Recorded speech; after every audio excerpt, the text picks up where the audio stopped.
사람들이요, 한국 사회가 조금 과거보다 잘 살게 되면서 기피하는 그런 업종이 있죠. 소위 3D. 그래서 힘들고 위험하고 더러운 직업을 사람들이 택하지 않습니다. 좀 더 편하고 좀 더 월급 많이 받고 좀 더 대우받는 그런 직장들을 찾으려고 합니다. 근데 여러분, 교회에서 직분을 감당하기 어려운 이유가 몇 가지가 있습니다. 첫 번째는 힘들기 때문입니다. 다시 말하면 내 방식대로, 내 스타일대로 하면 좋은데 내 스타일대로 하려니까 어렵단 말이죠. 다른 사람하고 조율도 해야 되고, 그러니까 서로 불편하다 하는 겁니다. 그리고 두 번째는 표가 나지 않습니다. 이렇게 생색내고 싶기도 하고 다른 사람이 좀 알아주면 좋겠는데, 근데 알아주지 않을 때가 좀 많지요. 그리고 어떤 때는 이렇게 좀 잘했으면 인정해주면 좋은데 괜히 이렇게 좀 잘 안 된 부분 긁어내서 그래서 어렵게 하기도 한다는 거죠. 그리고 세 번째는 시간이 많이 들어갑니다. 교회에서 하나님 주신 직분 가지고 사역할 때 시간이 많이 들어가요. 전도를 할 때도 그냥 예수 믿으라고 얼른 마음 바뀌어가지고 오면 좋은데 그렇게 되지 않고 시간이 걸리고 또 시간이 걸려야 한다는 거죠. 그러니까 아무래도 신앙생활하는 게 어렵고 힘들다 하는 겁니다. 그래서 뭐 해요? 서로 안 하려고 해요. 연말이 가까워오면 샘장 어떻게 하면 안 할 수 있을까? 오늘 담임 목사님 말씀 전해주셨지만 어떻게 하면 지역장 안 할 수 있을까? 어떻게 하면 지금 하고 있는 거 다 내려놓을 수 있을까? 그런 생각들 한단 말이죠. 어떻게 하면 좀 하나님이 주신 사명이나 어떤 직분에서 내가 조금 멀어질 수 있을까? 이것을 이제 고민하면서 그렇게 살아갑니다.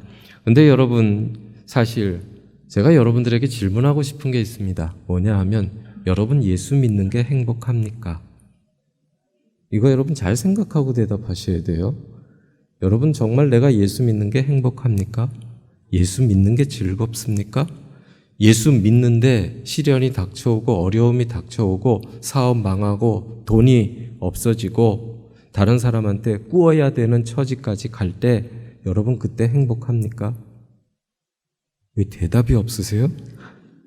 이거 여러분 잘 생각하셔야 돼요. 11월 달에 주일 저녁 설교 주제가 제자입니다. 제자. 예수 믿는 게 행복하고 신앙생활하는 게 행복한데 중요한 건 어려움이 닥치고 환난이 닥치고 시련이 닥치면 예수 믿는 그것이 행복합니까? 내가 만난 환난, 내가 만난 어려움이 예수 때문에 상쇄가 돼요? 즐거움이 돼요? 기쁨이 돼요? 내가 사업 망했는데 하나님 감사합니다. 즐겁습니다. 행복합니다. 이 얘기가 나오냐 말이죠. 제가 그래서 대답을 잘하시라고 하는 거예요. 사실 우리가 신앙생활 하면서 어떻게 하면 좀 더 편하게 교회에 다닐까? 어떻게 하면 좀 더 교회에서 좋은 서비스를 받을 수 있을까? 어떻게 하면 예수 믿는 거 좀 다른 사람 간섭 받지 않고 좀 편하게 예수 믿을까? 좀 내 스타일대로, 내 방식대로. 오늘 여러분 제가 제목을 그럴듯한 그리스도인이라고 정했습니다. 진짜 그리스도인이 아니라 그럴듯한 그리스도인. 당신 예수 믿어? 나 예수 믿어. 그런데 내게 어려움이 닥치고 시련이 닥치면 나 예수 믿는 거 포기할 수 있어. 그렇게 이야기할 수 있다면 그 사람은 진짜 그리스도인이 아니라 그럴듯한 그리스도인입니다. 지난 수요일에 우리 권사님 두 분, 장로님 두 분, 그리고 담임 목사님, 사모님과 함께 가평의 성로원이라고 하는 곳에 갔습니다. 여러분 중에 혹시 아시는, 이름을 들어도 아시는 분이 계실지 모르겠는데 저도 사실은 잘 모르는 분이죠. 이기남 권사님, 연세가 90세가 넘으셨어요. 70세 되던 해에 이렇게 가셨기 때문에 20년이라고 하는, 그러니까 20년 전에 그분을 뵌 분들은 아시는데 최소 20년 전에 우리 교회에 20년 전부터 신앙생활을 해오신 분은 그래도 아실 것 같아요. 근데 제가 그 권사님을 뵈면서 참 많은 걸 느꼈습니다. 그 권사님 앉으시는 자세가 90이 넘으셨는데도 그렇게 뭐라고 할까요? 흐트러짐이 없어요. 그리고 그분이 이야기 말씀하시는 거 하나하나 이렇게 보면 뭐라고 할까요? 신앙을 지키기 위해서, 믿음을 지키기 위해서 대쪽같이 신앙생활을 해오셨던 분. 어떻게 보면 고집불통이고, 어떻게 보면 신앙 때문에, 예수 믿는 것 때문에 타협 안 하고, 온전히 그냥 하나님만 생각하고 살아오셨던 그런 모습들이 그분의 말을 통해서 보여지더란 말이죠. 제 나이에 2배 정도 되는 90세니까, 90이 넘으셨으니까 그분이 정말로 손주 같지 않습니까? 근데 저한테 그렇게 목사님 하면서 인사하실 때 제가 어쩔 줄을 몰라가지고 얼마나 죄송했던지, 또 제 스스로가 뭐 그렇게 잘못한 것도 없는데 그분이 그렇게 이야기하시는 것에 대해서 제가 참 많은 것을 깨닫게 됐습니다. 근데 제가 그런 생각을 했어요. 이기남 권사님 이분을 지금까지 지켜주고 지탱해줬던 건 무엇일까? 그건 한 가지였습니다. 그건 신앙이었습니다. 그건 예수님이었단 말이죠. 예수를 믿는 그 믿음, 그 신앙이 나이가 90이 넘어도 자기 자세를 흐트러뜨리지 않고 살아갈 수 있는, 물론 지금은 연세가 드셔서 기억력이 좀 그렇게 좋지 않으시지만 그러나 자기의 삶을 지켜나가기 위해서 애쓰는 그 연세 많으신 권사님. 이제 그 모습을 보면서 오늘 우리가 어떤 모습으로 살아야 될까? 오늘 본문에 있는 말씀을 가지고 여러분 제자가 된다는 거 쉽게 여러분 이야기할 수 있지만 사실 오늘 예수님은 3가지를 이야기하면서 포기해야 될 것, 최소한 이 3가지는 포기해야 된다 하는 것을 말씀을 하고 있습니다. 첫째는 내가 가장 중요하다고 생각하는 것을 포기하라 하는 겁니다. 내가 중요하다고 여기는 것. 이것은 소중합니다. 이것은 내가 놓칠 수 없습니다. 이것은 내가 다른 사람에게 줄 수도 없고 하나님 앞에서조차도 이건 내가 정말 소중하게 여기는 그것을 포기해야 제자가 될 수 있다. 오늘 성경은 그렇게 이야기합니다. 여러분 26절을 보면 물은 내게 오는 자가 자기 부모와 처자와 형제와 자매와 더욱이 자기 목숨까지 미워하지 아니하면 능히 내 제자가 되지 못하고, 성경은 이렇게 이야기를 하죠. 부모와 형제와 자매와 한마디로 가족입니다. 근데 자기의 가족들을 미워하라. 이 말은 여러분 우리가 자칫 잘못 들으면 적대감을 가져라, 원수처럼 생각해라, 그런 이야기가 아니라 미워하라는 이야기는 돌아서라, 멀리하라, 그런 말입니다.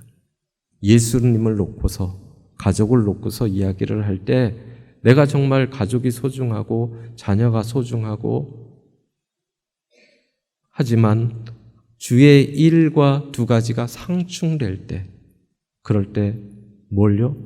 내 형제, 자매, 가족을 멀리하라. 뭘 바꾸라고요? 우선순위를 바꿔라. 그렇게 이야기하는 겁니다. 사실 여러분, 가족이 얼마나 소중해요.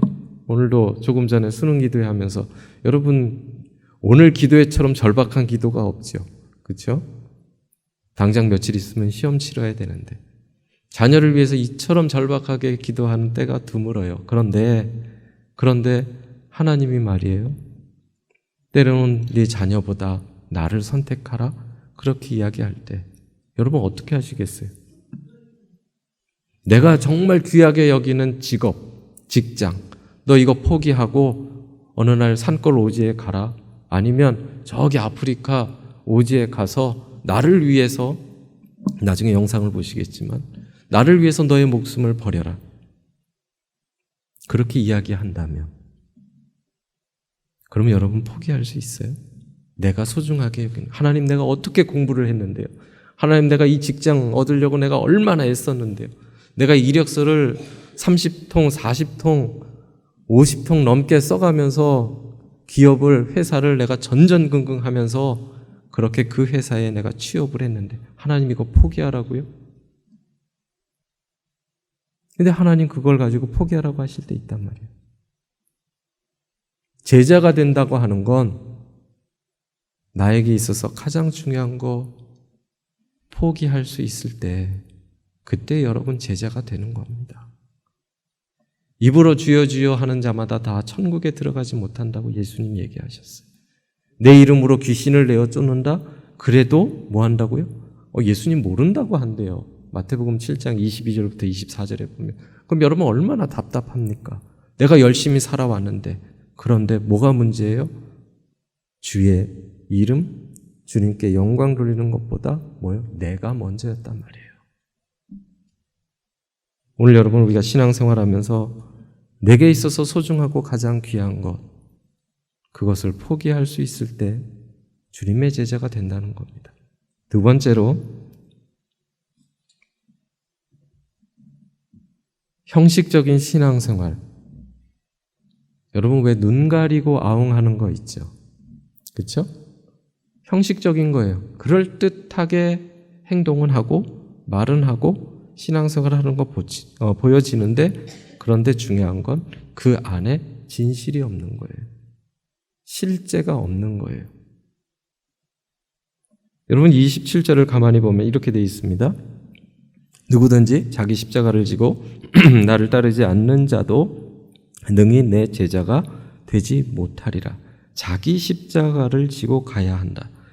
여러분 사실 십자가는요, 고통이고 부담되는 거죠. 그런데 가끔 그럴 때가 있어요. 우리 남편이 십자가예요. 내 아들이 십자가예요. 여러분 싸구려 십자가를 만들지 마십시오. 남편을 예수 믿게 하고 아내를 예수 믿게 하고 일가 친척을 예수 믿게 하고, 그건 여러분 당연히 하는 거예요. 당연히. 자녀를 하나님 앞에 믿음으로 세워나가는 거, 그거 당연히 하는 거예요. 그런데 여러분 십자가라고 하는 건 뭐예요? 주님이 나에게 주신 사명인데, 그런데 그 십자가는 사실 고난이란 말이죠. 내가 주의 일을 하면서 고난받는 거, 때로는 핍박받는 거, 내가 박해받는 거, 내가 이거 놓으면 욕먹을 일 없고 내가 이거 내려놓으면 무시당할 일 없는데, 근데 내가 예수 이름 붙잡고 살아가려고 애쓰고 주님 맡겨주신 일 하다 보니까 여러분 욕먹고 핍박받고 무시당하고, 그런 게 뭐예요? 그게 여러분 내게 주신 십자가예요. 자기 십자가예요. 다른 사람의 십자가가 아니란 말이죠. 여러분 예수님을 사랑하기 때문에, 예수님이 나를 위해서 십자가에서 죽으셨기 때문에, 하나님이 나를 택하셔서 주의 백성 삼아 주셨기 때문에, 그래서 여러분 내가 십자가를 지는 거예요. 내가 그래서 주님 뒤를 따라가는 거예요. 내가 주님을 택한 게 아니고 선택한 게 아니고 하나님이 나를 택하셨기 때문에, 그 감격이 있기 때문에 내가 가는 거예요. 어떻게? 자원해서, 기뻐하면서, 즐거워하면서 가는 거예요. 여러분 즐거우면은요, 형식적으로 하지 않습니다. 내가 기뻐서 하는 것은요, 자발적으로 하는 것은요, 여러분 형식적으로 하지 않습니다. 눈 가리고 아웅 하지 않습니다. 때로는 여러분 예수 믿으면서 십자가를 지면서 희생할 수 있죠. 모욕받을 수 있죠. 고통당할 수 있죠. 내 것을 내가 소중하게 벌고 내가 정말 귀하게 여긴 것도 주님이 하라 그러면 그 내 것 아닙니다. 주님 것입니다. 주님 말씀하시는 대로 내가 하겠습니다. 때로는 조롱받을 수도 있고 조롱당할 수도 있고 천대받을 수도 있습니다. 근데 중요한 사실은 이것을 이겨낼 수 있는 힘은 주님이 내게 주신 은혜 때문에 이겨갈 수 있는 거예요. 자기 십자가를 진다는 거. 여러분 힘들고 괴롭고 그거 하기 싫으면 누가 하겠어요? 안 하지요. 그런데 내가 주님 나를 사랑하신 걸 내가 알기 때문에, 그래서 내가 이 길을 갈 수 있는 거죠. 요한복음 21장에 보면 예수님이 베드로한테 그런 얘기를 합니다. 내 양을 먹이라 그렇게 이야기하시고 나서 네가 젊어서는 띠뛰고 네 원하는 대로 갔는데 네가 나이 들어서는 다른 사람이 너를 띠뛰고 네가 원하지 않는 곳으로 너를 데려갈 것이다. 그때 여러분 이 베드로가 뭐라고 얘기하냐면 요한은 어떻게 됩니까? 그래요. 그 상황에서도 누구요? 내 십자가를 생각하지 않고 요한의 십자가를, 요한은 어떻게 돼요? 예수님이 사랑하시는 제자였던 그 요한을 놓고, 요한의 별명 사랑의 제자 아닙니까? 근데 그 놓고서 비교를 한단 말이에요. 십자가, 자기 십자가가 여러분 다들 생각해 보면 다 편한 거 지고 가려고 해요. 다 내 입맛에 맞춰서 그렇게 여러분 십자가를 지고 살아가려고 합니다. 다른 사람 의식하기 때문에 내 십자가가 무겁게 느껴지는 거예요. 그러니까 자기 십자가에 대해서는 별로 관심 없어요. 남의 십자가에 대해서 관심 있는 거예요. 편하니까. 좀 내 거보다 좀 나을 것 같으니까. 좀 내가 받는 고통보다 저 사람이 받는 고통이 좀 덜해 보이니까. 그래서 뭐 한다고요? 내 거 내려놓고 남의 거 자꾸 탐하는 거예요. 다른 사람 십자가는 금 십자가로 보이고 내가 지는 십자가는 가시 십자가로 보이니까 금 십자가 지겠다고 그렇게 이야기를 하지요. 오늘 성경은 27절에 분명히 얘기합니다. 남의 십자가가 아니라 자기 십자가입니다. 세 번째로요, 철저하게 자기 자신에 대해서 포기해야 된다 하는 겁니다. 여러분 성경을 보면 28절부터 30절까지 그리고 31절부터 33절까지 두 가지를 예수님이 비유로 이야기를 하고 있습니다.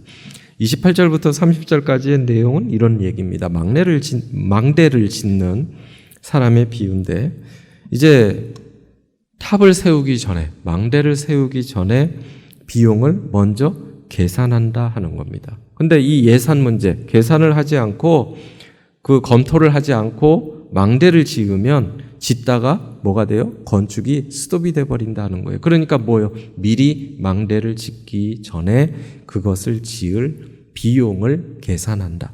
두 번째 31절부터 33절은 임금의 비유입니다. 어떤 임금이 다른 임금과 전쟁을 치르게 됐는데, 근데 먼저 상대편의 전력을 파악한다는 거예요. 그리고 자신의 전력을 파악한다는 거예요. 그러니까 내 전투, 소위 병력을 파악해 봤더니 나는 10,000명밖에 안 되는데 나하고 전쟁을 치러야 되는 상대편은 살펴보니까 20,000명이란 말이죠. 그래서 뭐 한다고요? 내가 질 것 같으니까 화친하자고, 조약을 맺자고 그렇게 한다는 거죠. 그러니까 전쟁을 치르면서도 뭐 한다고요? 생각하고 이길 수 있는지 없는지 파악한 다음에 그 다음에 전쟁을 치른다 하는 얘기예요. 이 두 비유가 얘기하는 게 뭐냐면 이겁니다.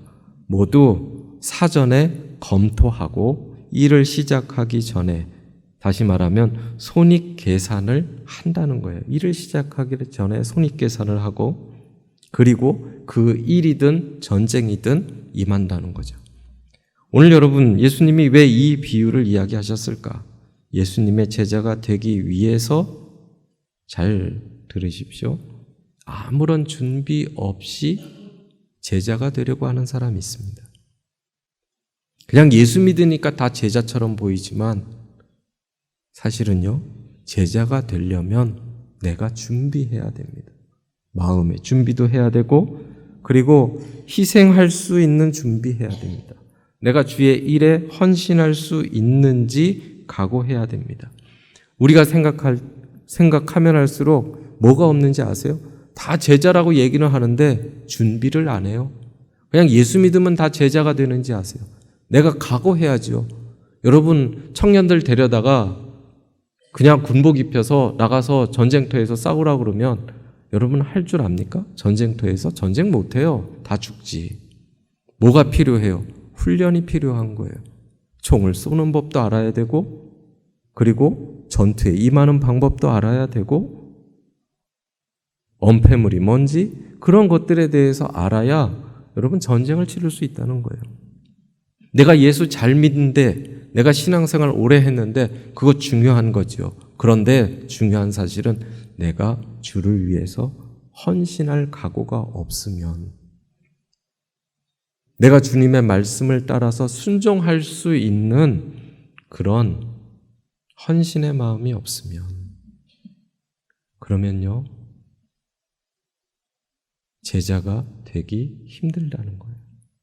여러분, 그래서 33절에 뭐라고 얘기합니까? 이와 같이 너희 중에 누구든지 자기의 모든 소유, 여기서 소유는 가족도 되고 물질도 되고 자기 자아도 됩니다.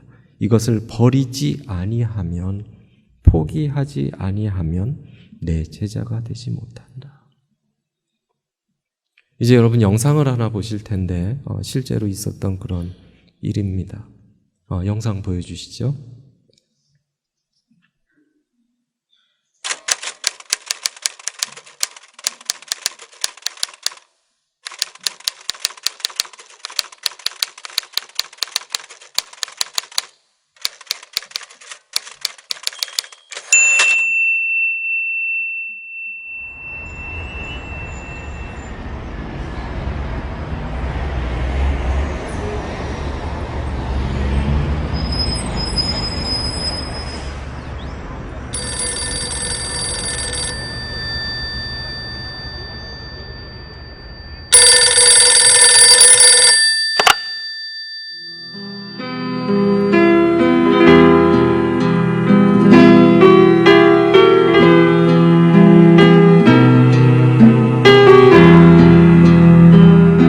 가면서 이제 전화를 이제 동네 전화를 해가지고 그때는 이제 핸드폰이 없었을 때니까 제가 연락을 해놓고는 북한에 그 성도들이 있다는 그분들 나오라고 그래서 점심을 같이 할 수 있도록 어레인지를 했습니다.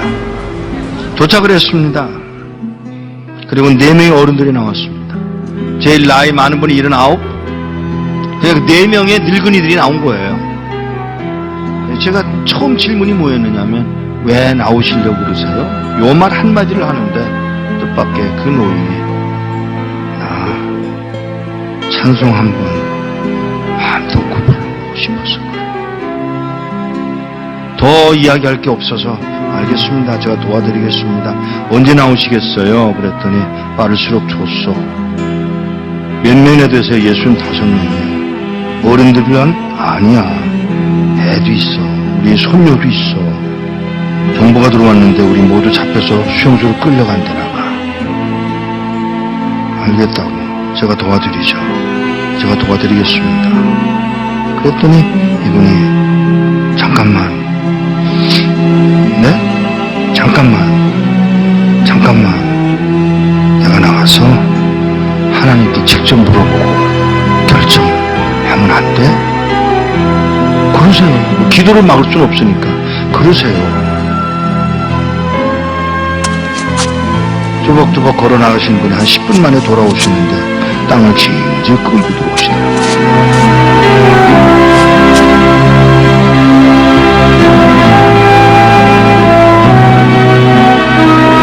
왜 그러세요? 음성이 벌써 달라지셨어요. 나가서 물었소.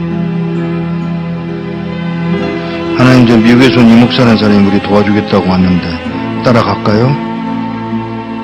그랬더니 하시는 말씀, 내가 능력이 없어서 너희들을 북한 땅에 남겨둔 줄 아냐? 그러니까 이 노인이 그 말을 듣고 우리가 그럼 매맞는 것도 하나님 뜻이에요? 물론이지.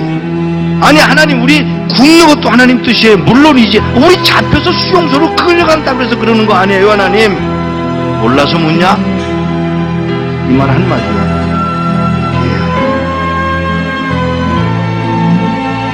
그리고는 저에게 그 얘기를 전해주고 헤어지기 전에 인사를 하려고 이렇게 끌어안으려고 그러는데 끌어안는 게 이게 익숙하지 않아요 이 사람들.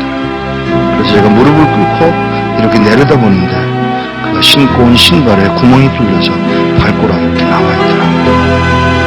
그 발가락에 제 입술을 대고 키스를 했어요.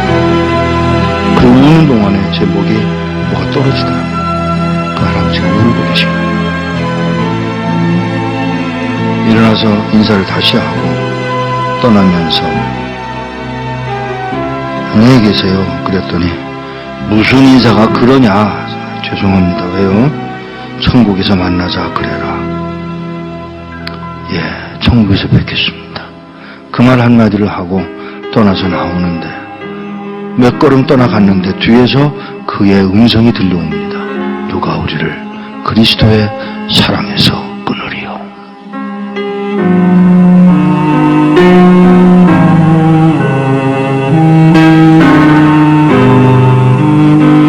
몇 년 후에 그 그곳을 다시 갔다가 저를 태워줬던 택시 운전수를 또 만났는데 그 운전수더러 나를 기억하겠어? 그러고 물어요. 그래서 잘 그랬더니 그때 몇 년 전에 와서 그 노인네들 만나지 않았어? 아, 예. 그 말을 하면서 운전수가 눈물을 흘리고 울고 있었습니다. 끌려가서 6명의 젊은이가 안 끌려가겠다고 덤비다가 6명은 매 맞아서 머리통이 깨서 죽고 쉬운 9명 4, 5년 동안에 수용소 가서 병들고 굶고 매 맞아서 죽었답니다. 한 명도 안 남고.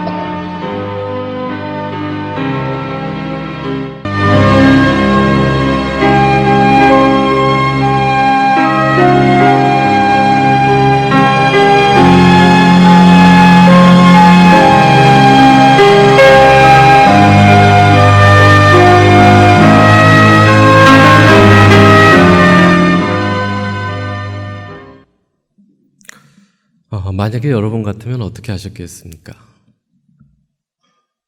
매 맞아 죽는 것도 알고 굶는 것도 하나님의 뜻이라고 이야기하시고 수용소 끌려갈 수밖에 없는 상황 하나님 아시는데 그런데 그 길을 가야 한다. 북한 땅에 하나님을 섬기는 사람들의 순교의 피가 필요해서 그래서 그 연세 많으신 분들 뿐만 아니라 어린아이에 이르기까지 다 순종하고 그 뒤를 따라갔습니다. 오늘 제가 영상을 보여드리고 오늘 우리가 신앙생활하면서 그럴듯한 그리스도인들 되지 마시기 바랍니다. 이 시대에 그럴듯한 그리스도인들은 차고 넘칩니다. 그러나 하나님이 찾으시는 분은 그럴듯한 그리스도인이 아니라 진짜 그리스도인을 찾으십니다. 자기를 부인할 수 있는 사람, 자기 십자가를 지고 갈 수 있는 사람, 가장 소중한 것조차 주님 때문에 포기할 수 있는 사람, 그 사람이 그런 그리스도인들이 이 땅에 많아질 때 세상이 변화되고 그 세상 속에서 하나님의 이름이 나타나게 되는 줄로 믿습니다. 바라기는 저와 여러분의 삶이 그럴듯한 그리스도인이 아니라 진짜 그리스도인이 되어서 하나님이 인도하시는 어디다가 어느 곳에 있다 할지라도 주님의 제자라고 인정받을 수 있는 그런 복된 삶이 되시기를 주님의 이름으로 축원합니다.